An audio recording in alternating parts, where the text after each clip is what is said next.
Shalom bien-aimés dans le Seigneur, nous vous bénissons dans les précieux noms de notre Seigneur Jésus-Christ.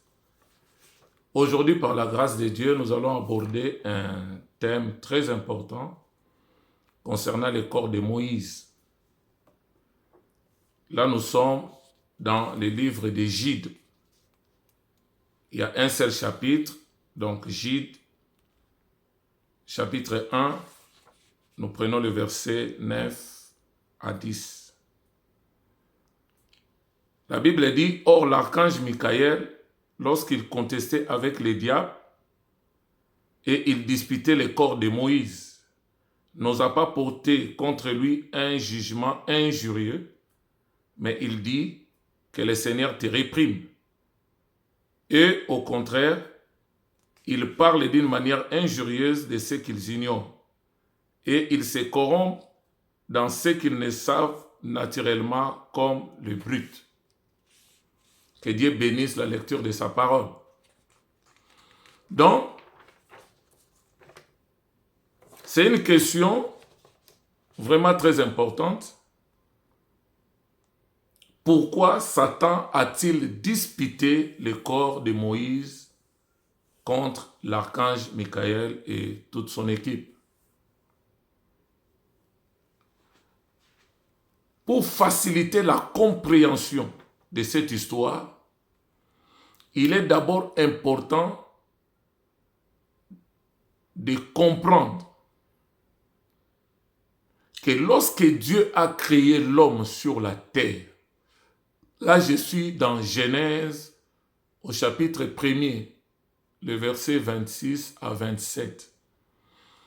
L'Éternel a dit, « Faisons l'homme à notre image et selon notre ressemblance, mais que cet homme-là domine, qu'il règne, qu'il assujettisse la terre. » Cela veut tout simplement dire, l'homme était le représentant de Dieu sur terre. L'homme était le gérant de Dieu sur terre. Donc c'est l'homme qui régnait, qui dominait sur la terre. Les diables n'avaient pas aimé la position que Dieu avait donnée à Adam. Il est venu dans la ruse. Au moment où Adam a cédé au péché, automatiquement, il a vendu son droit. La mort est entrée derrière le péché. L'homme est devenu mortel. Du coup, Satan, le diable, devient le représentant de la mort et du séjour des morts. La question, c'est que Satan dispute pas l'esprit de Moïse, pas l'âme de Moïse, mais le corps de Moïse. C'est ce que nous allons découvrir maintenant.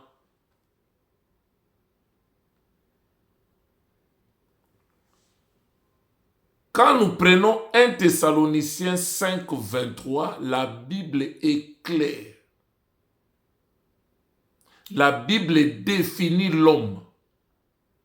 Que le Dieu de paix vous sanctifie, tout votre être, esprit, âme et le corps soient conservés irréprochables lors de l'avènement du Seigneur. Donc par là, nous comprenons que l'homme est un esprit possédant une âme et vivant dans un corps. Le corps n'est qu'une enveloppe. C'est là où nous disons ceci. Par fonction, l'homme est tripartite. Par nature, il est bipartite. Je m'explique. Par nature, l'homme est un être double. il y a l'homme intérieur et l'homme extérieur. Maintenant, par fonction, il devient tripartite. Pourquoi? Parce que l'homme intérieur est constitué de deux éléments, l'âme et le corps. Maintenant, depuis la chute de l'homme, tout celui qui meurt, si nous prenons Ecclésiaste 12, le verset 7, la Bible dit ceci. Avant que la poussière retourne à la terre, quand on parle de la poussière, on voit le corps physique qui a été formé à partir de la poussière de la terre.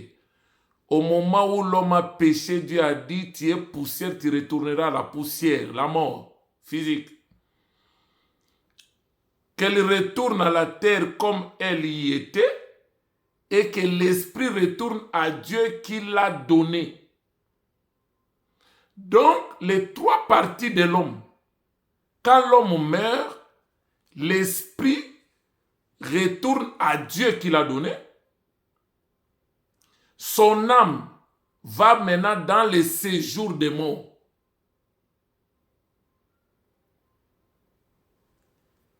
Et son corps peut être mis dans un sépulcre, dans un tombeau. On peut le retrouver dans un cimetière. Si la personne est brûlée, le corps est calciné. S'il a été mangé par des bêtes féroces, le corps a été mangé par les animaux. Donc,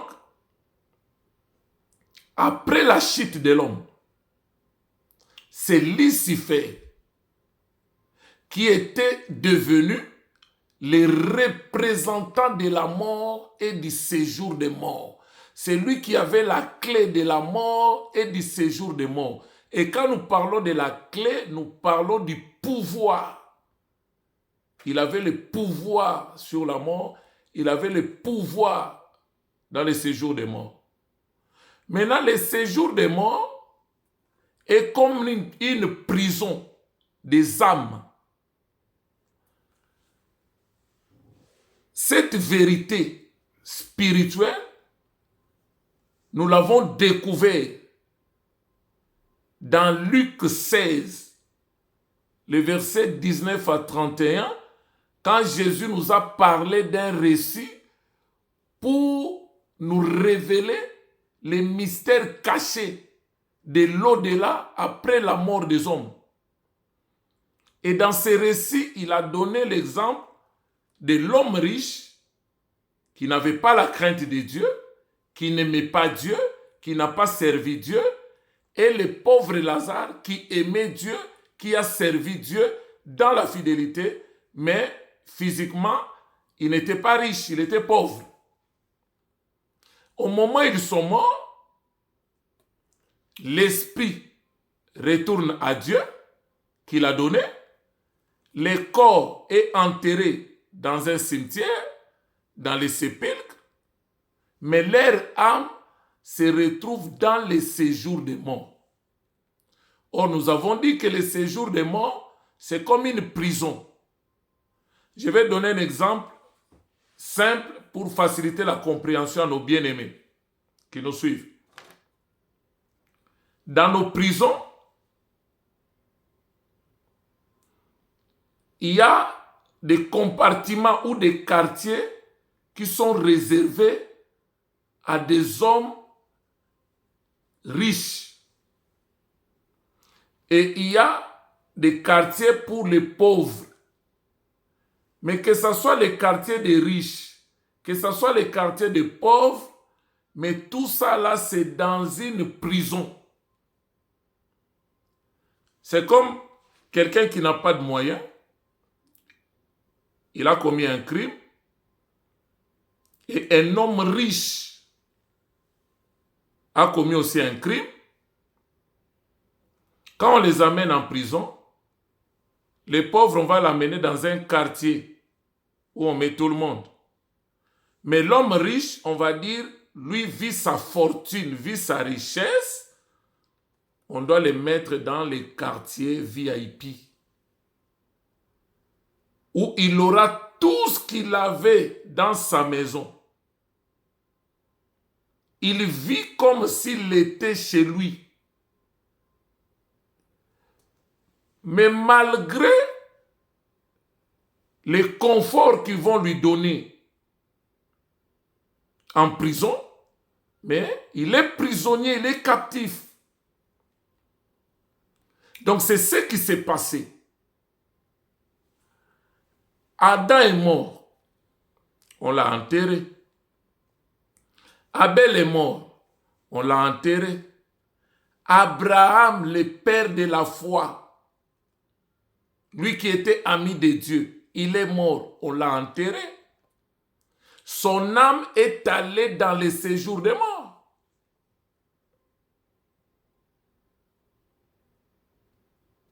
Maintenant, le problème,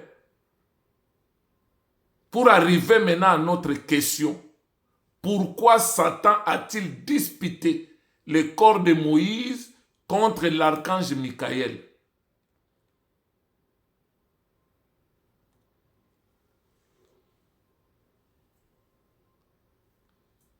Satan n'a pas réclamé le corps d'Enoch, ni l'âme d'Enoch, ni l'âme d'Élie, ni le corps d'Élie, parce que les deux là n'ont pas connu la mort physique. Dieu les avait enlevés. Satan n'a pas réclamé le corps d'Abraham. Tout simplement parce qu'Abraham est mort, son âme se retrouve dans les séjours des morts, mais dans les compartiments liés de repos que nous appelons autrement les saints d'Abraham. C'est-à-dire tous les saints qui ont servi Dieu dans la fidélité, quand ils sont morts, leur esprit retourne à Dieu qui l'a donné. Selon Ecclésiaste 12, le verset 7, maintenant leur corps est enterré parce que c'est une poussière, ça va retourner à la poussière. Mais leur âme va dans les séjours des morts pour attendre leur dernier sort.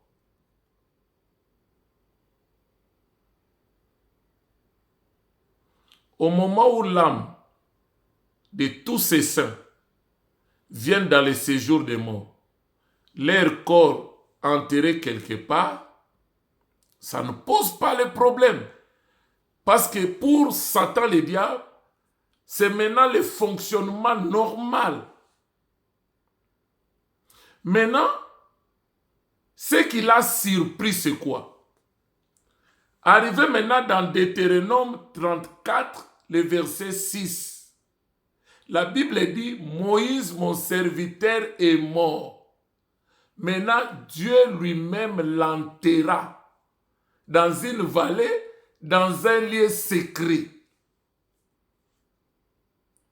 C'est ce qui suscite la curiosité de ce que nous sommes en train de traiter maintenant. Satan peut se poser la question. Tous les saints qui ont servi Dieu, les Isaac, les Jacob, les Abraham, les Joseph, ils sont morts, on les a enterrés, leur âme vient dans les séjours des morts, bien qu'ils sont dans les compartiments de repos appelés saints d'Abraham, selon Luc 16. Mais je les voyais, je les contrôlais parce que je suis le maître, celui qui contrôle les séjours des morts. Mais comment ça se fait que pour Moïse, premièrement, Dieu m'a privé de son âme dans le séjour des morts. Donc l'âme de Moïse ne pouvait pas aller dans le séjour des morts parce que c'est Dieu lui-même qui l'a enterré.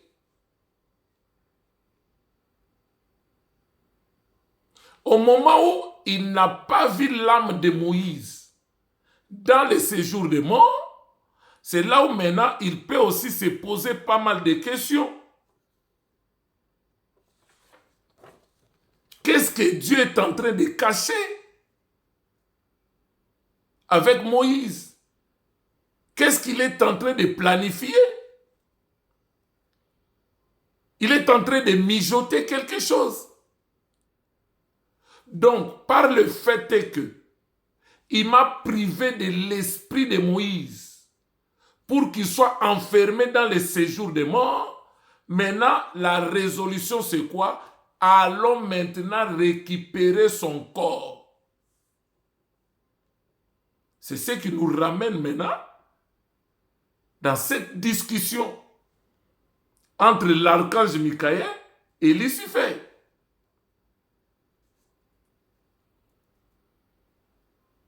Donc, si Dieu lui-même a pris soin d'enterrer Moïse dans un lieu secret, parce que Dieu savait, premièrement, qu'il n'avait pas encore fini avec Moïse. Donc Moïse avait encore des actions qu'il devrait faire après sa mort. Et la preuve, nous le voyons dans Luc et dans l'évangile de Matthieu, au chapitre 17, quand vous prenez le verset 1 jusqu'au verset 3. Les jours de la transfiguration de Jésus-Christ.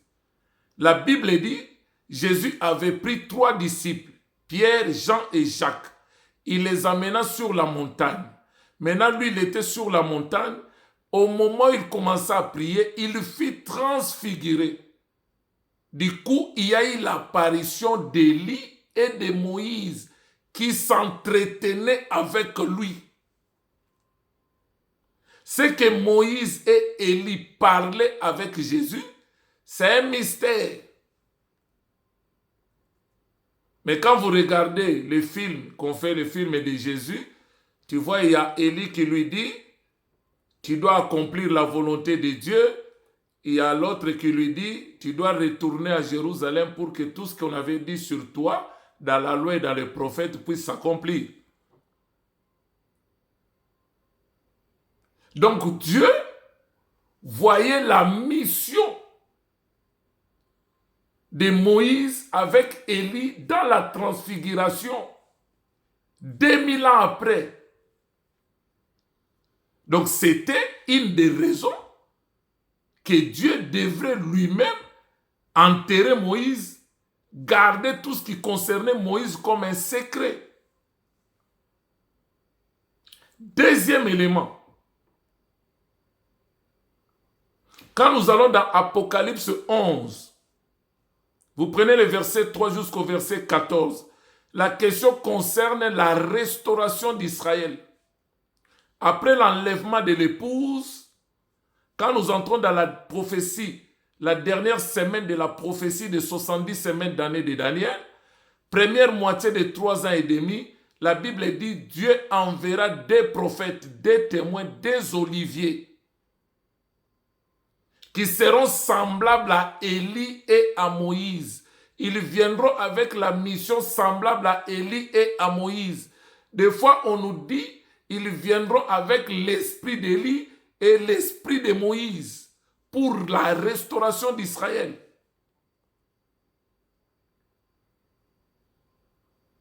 Et nous savons que Moïse représente la loi et Élie représente les prophètes.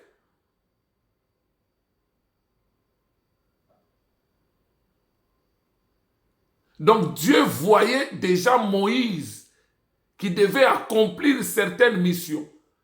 Là, je profite maintenant pour ouvrir une parenthèse ici. Il y a des serviteurs qui essayent de modifier Apocalypse 11, les versets 1 à 3. Or, la Bible dit quoi?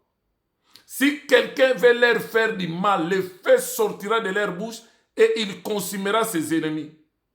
ils auront le pouvoir de fermer les ciels durant les jours de leur prophétie. Or, quand nous voyons ces détails-là, nous voyons que Élie l'avait accompli pendant son ministère terrestre. Et on dit, ils auront le pouvoir de frapper les pays, le monde avec les fléaux. Là, nous voyons ce que Moïse avait fait en Égypte. Mais il y a des serviteurs maintenant, pour justifier leur point de vue, ils disent que Moïse était mort. Donc, Apocalypse 11, ça ne serait pas Élie et Moïse, mais ça sera Élie et Enoch. Parce que Enoch aussi n'a pas connu la mort comme Élie. Mais on ne peut pas contredire la Bible avec des raisonnements humains. Les jours de la transfiguration, n'avons-nous pas vu Élie et Moïse s'entretenir avec Christ? Quand vous prenez, je crois dans Matthieu 11, même dans Matthieu 17 vers la fin, quand les disciples ont vu l'apparition de Moïse et Élie qui s'entretenaient avec Christ, ils ont posé la question à Jésus. Pourquoi les scribes disent-ils que Élie doit venir premièrement rétablir toutes choses? Donc c'était comme pour dire, vous êtes là, Jésus, nous t'avons accepté comme notre Messie, comme sauveur. Mais dans la loi et dans les prophètes, avant la venue du Messie, il faut que Élie vienne premièrement rétablir toutes choses. Mais nous n'avons pas vu Élie, mais toi tu viens, tu te dis prophète et Messie et nous te croyons. Donc en d'autres termes, c'était pour dire, peut-être nous sommes en erreur parce qu'on n'a pas vu Élie revenir rétablir toutes choses pour que toi tu viennes. Quelle a été la réponse de Jésus? Il a dit, je vous dis et je vous apprends que Élie est déjà venu. Mais ils ne l'ont pas reconnu, ils l'ont traité comme ils l'ont voulu. C'est de la même manière que le Fils de l'homme aussi sera méprisé et traité. La Bible dit, c'est alors que les disciples comprirent qu'il leur parlait de Jean-Baptiste. Or, quand vous prenez la naissance de Jean-Baptiste dans Luc 1, on dit quoi? Il marchera avec la puissance et l'esprit d'Élie. Donc, les deux oliviers, les deux chandeliers qui reviendront, ils auront la mission semblable à Moïse et à Élie pour la restauration d'Israël. Pourquoi vous voulez remplacer Moïse par Enoch? Ça ne tient pas debout. C'est là où maintenant, Satan a compris une chose. Je suis le gardien de la prison qu'on appelle séjour de mort. Même les gens qui ont servi Dieu, quand ils sont morts, ils sont dans les séjours de mort, mais dans les compartiments appelés lieux saints d'Abraham, lieux de repos. Ceux qui n'ont pas servi Dieu, ils sont dans les quartiers qu'on appelle les quartiers du tourment ou les lieux du tourment, là où il y avait l'homme riche qui n'avait pas connu Dieu. Mais les deux, ils sont en prison. Que tu sois dans le côté VIP, que tu sois dans le côté ordinaire, tant que tu es en prison, tu es captif. Maintenant, Satan a dit, comme il m'a privé l'âme de Moïse, qui n'est pas venu dans le séjour des morts, maintenant allons récupérer son corps pour profaner son corps, pour profaner sa sépulture, pour faire de Moïse, comme il a l'estime du peuple, comme c'est quelqu'un que le peuple d'Israël honore, quelqu'un que le peuple d'Israël a vraiment de l'estime, on peut faire de ce corps-là l'objet d'adoration pour détourner le peuple de Dieu de vraie adoration. C'est pourquoi Dieu ne devrait pas laisser Satan et son équipe récupérer le corps de Moïse, récupérer des reliques de Moïse.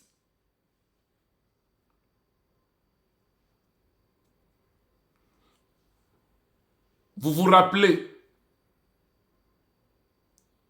l'estime que les enfants d'Israël avaient de Moïse. Parce que Dieu avait dit à son peuple, si je suscite un prophète du milieu de vous, je lui parlerai par des songes et par des visions. Mais pour ce qui est de Moïse, je lui parle bouche à bouche comme un ami qui parle à son ami. Maintenant, l'exploit que le peuple voyait dans Moïse, tout ce que Dieu avait opéré, tout ce qui était spectaculaire, la puissance que dégageait Moïse, le diable a compris. Si j'arrive à récupérer le corps de Moïse, je vais reproduire ce que nous avons fait dans Exode 32, les versets 1 à 14, les veaux d'or. Moïse est monté à la montagne pour parler avec l'Éternel pendant 40 jours et 40 nuits. Les enfants d'Israël, ils ont dit à Aaron, qu'est devenu Moïse? Nous ne savons pas ce qu'il est devenu. Ça fait déjà des jours, on ne le voit plus.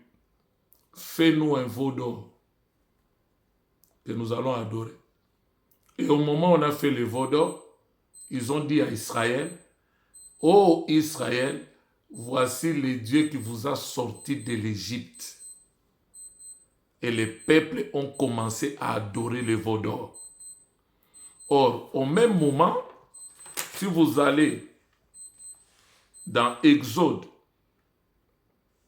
au chapitre 20, Exode chapitre 20, quand Dieu a donné la loi aux enfants d'Israël,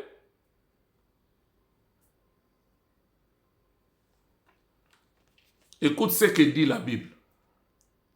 Alors Dieu prononça toutes ces paroles en disant, je suis l'Éternel ton Dieu, qui t'a fait sortir du pays d'Égypte, de la maison de servitude. Verset 3. Tu n'auras pas d'autre Dieu devant ma face. Tu ne te feras point d'image taillée, ni de représentation quelconque des choses qui sont en haut, dans les cieux, et qui sont en bas sur la terre, et qui sont dans les eaux plus bas que la terre. Et tu ne te prosterneras point devant elles, et tu ne les serviras point. Car Dieu, l'Éternel, car moi, l'Éternel, ton Dieu, je suis un Dieu jaloux, qui punit l'iniquité des pères sur les enfants jusqu'à la 3e et la 4e génération, de ceux qui maïsent, et qui fait miséricorde jusqu'à 1000 générations de ceux qui m'aiment et qui gardent mes commandements. Donc, l'objectif maintenant de Satan, de Lucifer, c'était maintenant de récupérer le corps de Moïse, profaner le corps de Moïse et faire du corps de Moïse, même de sa sépulture, un lieu de l'idolâtrie, comme on avait fait avec les veaux d'or. Que les gens maintenant viennent pour adorer Moïse, adorer le corps de Moïse. Or, la loi de Dieu, dans Exode 20, interdit cela. Parce que le but de Satan, c'est de détourner l'homme du vrai ou de la vraie adoration pour l'amener dans l'idolâtrie. Mais maintenant, les choses ont changé quand Jésus-Christ est venu. Parce que des fois, beaucoup de gens ils ne comprennent pas pourquoi Jésus était venu.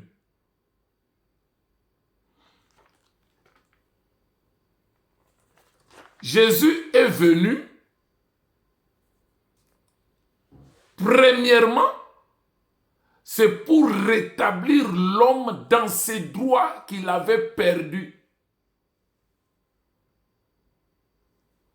Quand vous prenez 1 Corinthiens 15, le verset 45, on nous parle du premier Adam qui était devenu une âme vivante.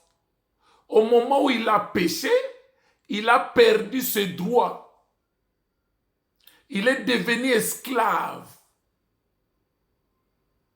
Et le diable a pris maintenant le dessus.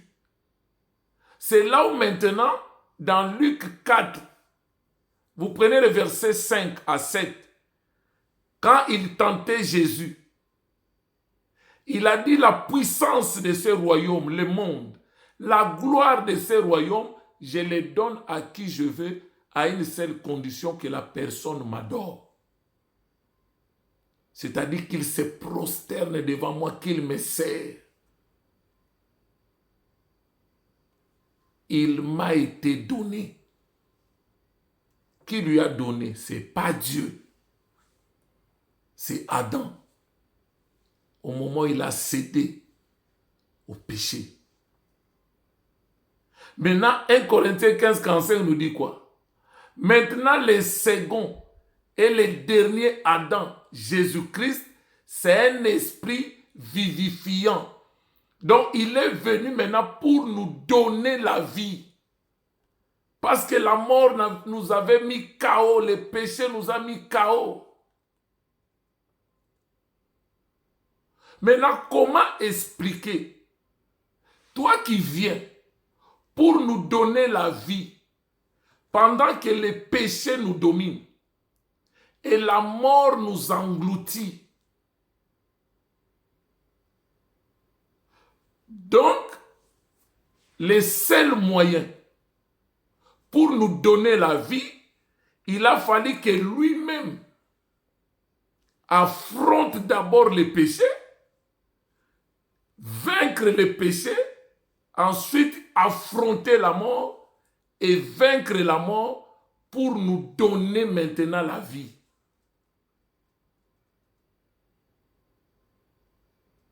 C'est vraiment important de comprendre cela.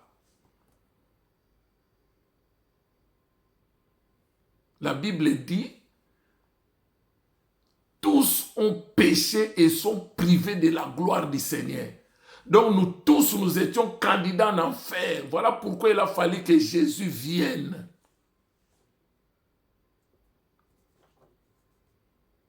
Au moment où il est venu, la Bible dit, il a été tenté comme tout homme, mais sans commettre moindre péché. Déjà par là, il a vaincu le péché. Maintenant, il fallait maintenant affronter la mort et vaincre la mort. Or, pour mourir, comme le salaire du péché, c'est la mort, et le don gratuit, c'est la vie éternelle en Jésus-Christ, voilà pourquoi à la croix, il est devenu péché. Il n'était pas péché. C'est-à-dire, il a pris les péchés des hommes, les péchés de l'humanité tout entière, il l'a porté sur lui, il est devenu péché. Comme le salaire du péché, c'est la mort, maintenant, il faut que le corps de Jésus soit exécuté, qu'il meure. Mais des fois, il y a des gens avec des raisonnements des hommes, des raisonnements humains. Ils disent comment quelqu'un qui vient maintenant pour sauver les gens, il doit passer par la mort, il doit mourir. Est-ce que vous comprenez les choses, vous? Hein? Est-ce que vous comprenez les choses? Pour vaincre la mort, il faut mourir. C'est pourquoi au moment où Christ est monté à la croix, comme il est venu dans la chair, lui aussi, il était tripartite par fonction. À la croix, il dit quoi? Père, je remets mon esprit entre tes mains. Son corps est allé dans le sépulcre de Joseph d'Arimathée. Maintenant, son âme est allée dans le séjour des morts pour faire une mission. Maintenant, quelle a été la mission? Quand vous prenez 1 Pierre 3, les versets 18 à 19, la Bible est claire. Christ a souffert une fois pour les péchés, lui juste pour les injustes. Il est allé dans le séjour des morts. Son âme est allée là-bas pour prêcher l'évangile, la bonne nouvelle du royaume. Quiconque croit est sauvé. Dans Éphésiens 4, le verset 8 à 10, la Bible dit, c'est lui qui est monté, c'est celui-même qui était descendu dans des régions inférieures de la terre. Et il a libéré les captifs et il a fait des dons aux hommes. Quand vous lisez sa mission, dans Luc 4, 18, il dit quoi? L'Esprit du Seigneur est sur moi parce qu'il m'a oint pour rendre libres les opprimés, délivrer les captifs, publier une année de grâce du Seigneur. Donc les captifs là, la délivrance des captifs, ce n'est pas seulement nous qui étions esclaves du péché, nous qui étions morts, même ceux qui étaient morts avant sa venue, tous les saints, ils étaient dans le compartiment appelé Saint d'Abraham. Même Abraham lui-même, en tant que père de tous les croyants, il était dans le séjour des morts. Son âme était là comme captive. C'est pourquoi il y a la prophétie dans Jean, l'évangile de Jean, chapitre 8, le verset 56. Qu'est-ce que Jésus dit? Il dit aux pharisiens, Abraham, votre père, a tressailli de joie de ce qu'il verrait mon jour. Il l'a vu et il s'est réjoui. Les Juifs donc lui disent, tu n'as pas encore 50 ans et tu as vu Abraham? Ils ont pris des pierres pour le lapider. Il est parti. Ils ne pouvaient pas comprendre. C'est pourquoi les choses de Dieu, c'est une question de révélation. Ce n'est pas question de t'asseoir, de commencer à faire des raisonnements, des réflexions rationnelles. La Bible dit, il a pris des choses viles de ce monde pour confondre les forts, les sages de ce monde. Il a pris la sagesse de ce monde en folie. C'est là où les gens, des fois, ils réfléchissent, ils trouvent que c'est aberrant, c'est incohérent. Parce que là, tu vas analyser avec les raisonnements humains. Mais il faut la révélation pour comprendre et saisir et maîtriser les choses de Dieu.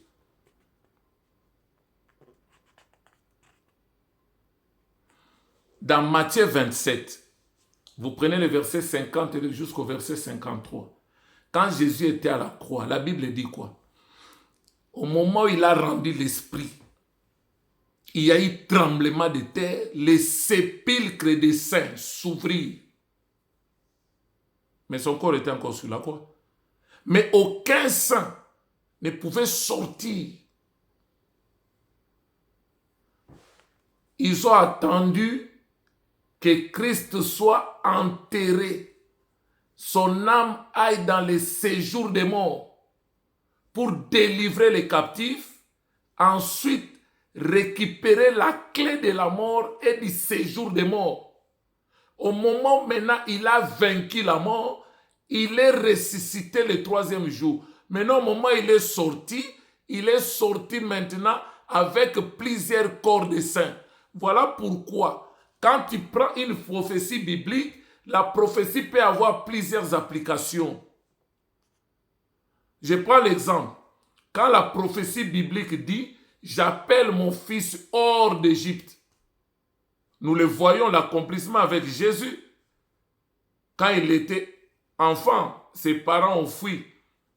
Hérode, parce qu'il voulait tuer tout ça, l'enfant, et ainsi de suite. Il a appelé hors. Au moment où il a dit que le pharaon est mort, il est revenu. Après, la même prophétie, on l'applique avec Israël. Au moment où Dieu a suscité Moïse pour que Israël quitte l'Égypte, il dit « J'appelle mon fils hors d'Égypte ». Donc, il y a plusieurs applications. Aujourd'hui, nous qui sommes païens, nous sommes dans le monde. Au moment où Christ nous a appelés par son évangile, nous pouvons dire aussi cette prophétie a eu l'accomplissement dans nos vies. Il m'a appelé hors du monde. C'est pourquoi on m'appelle Église, Ecclésia. Appelé hors d'eux. Maintenant, la prophétie que Jésus avait donnée dans Jean chapitre 8, le verset 56, que Abraham, votre père, attendait mon jour. Les jours il a vu, il a tressailli de joie de ce qu'il verrait mon jour. Nous le voyons dans Genèse 18. La visitation de l'Éternel pour dire à Abraham, l'an prochain, à la même période, Sarah, ta femme qui est stérile, aura un enfant. Donc Abraham attendait ce jour. Au moment où l'Éternel Elohim est venu, il a tressailli. Donc la même prophétie, dans sa deuxième application, nous le voyons dans les séjours des morts. Parce que Abraham, c'est lui le père de tous les croyants. Voilà pourquoi tout croyant qui meurt, on dit quoi? Il est dans le repos, dans les seins d'Abraham. C'est pourquoi Abraham, en tant que leader, lui attendait la visitation de Jésus.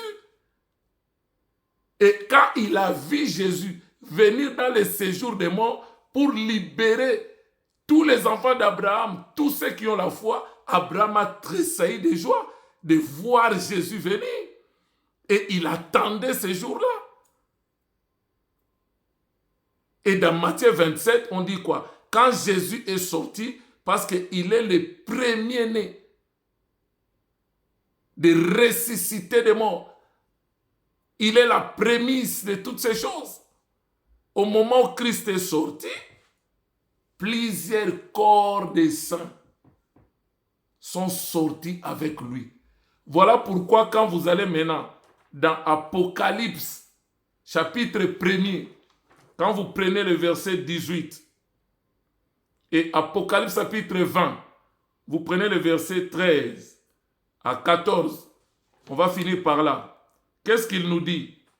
Apocalypse chapitre 1er, le verset 18, il dit quoi? Là, c'est Jésus qui parle. Il dit, je suis le premier. Il dit à son disciple Jean, ne crains point, je suis le premier et le dernier. Et le vivant. J'étais mort. Je vais ouvrir une parenthèse ici. Je ne sais pas si les réseaux sociaux sont en train de mentir les choses sur Pape François. Comme quoi, on vient de découvrir les sépulcres de Jésus. Jésus n'était pas mort. On nous a menti. Ça fait plus de 2000 ans qu'on nous a menti que Jésus était mort, des trucs comme ça. Je ne sais pas si les réseaux sociaux sont en train de mentir sur Pape. Mais si ce n'est pas le mensonge et qu'un pape qui est représentant de toute une confession de l'Église catholique renie la mort, l'ensevelissement et la résurrection de Jésus. Donc là, je ne sais même pas comment je peux les taxer. Parce que ce qui fait la force du christianisme, c'est la mort de Jésus, l'ensevelissement et la résurrection. C'est là où l'apôtre Paul dans 1 Corinthiens 15 dit quoi? Si Christ qui était mort, enseveli, n'était pas ressuscité, notre foi est vaine, notre espérance est vaine, et nous mourrons dans nos péchés, et nous sommes les plus malheureux de tous les hommes si nous espérons dans cette vie. Mais gloire soit rendue à Dieu parce qu'il est ressuscité des morts. Et il est vivant et il intercède dans notre faveur. Il est notre avocat. Il défend notre cause. Il dit, je suis vivant. J'étais mort. Et voici, je suis vivant au siècle des siècles. Je tiens les clés de la mort et du séjour des morts. C'est-à-dire, il a fallu que Jésus vienne. Qu'il soit tenté comme tout homme, sans commettre les péchés.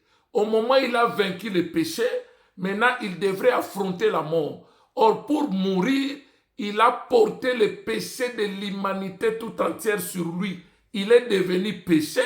Comme le salaire du péché, c'est la mort, le Père l'a châtié à la croix. C'est là où la Bible dit dans Jean 3,16, « Car Dieu a tant aimé le monde, nous les hommes, il a donné son Fils à la croix, afin que quiconque croit en lui ne périsse pas, mais qu'il ait la vie éternelle. » Maintenant, le Jésus qui était mort, il a affronté la mort et il est sorti vainqueur par sa résurrection. Voilà pourquoi même les diables, pour empêcher la résurrection de Jésus, ils ont mis des pierres dans sa sépulture et ils ont mis des gardes pour renforcer. Mais quand c'était le moment, l'ange est venu, il a roulé la pierre. Les soldats étaient KO et le corps est sorti glorieux. Ce qui fait notre fierté. Le socle du christianisme, c'est la résurrection de Jésus. Donc au moment où il est ressuscité, c'est là où maintenant il a dit, j'ai le pouvoir, j'ai la clé de la mort et du séjour des morts. C'est là où nous voyons maintenant que le second et le dernier Adam, qui est l'esprit vivifiant, maintenant il communique la vie à ceux qui croient en lui. Et si vous allez dans Apocalypse au chapitre 20, là vous allez voir la fin des choses.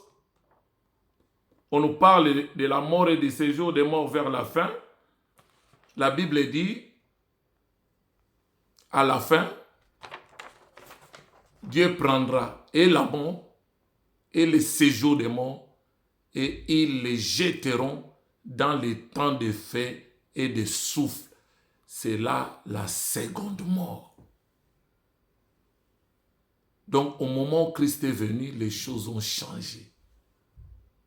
Les choses ont changé. Maintenant, nous qui croyons en lui, nous avons la vie. Quand bien même nous mourrons quant à ce corps, mais la Bible dit dans 1 Thessaloniciens 4, le verset 16, à un signal donné, à la voix d'un archange, au son de la trompette, il descendra du ciel. Les morts en Christ ressusciteront premièrement.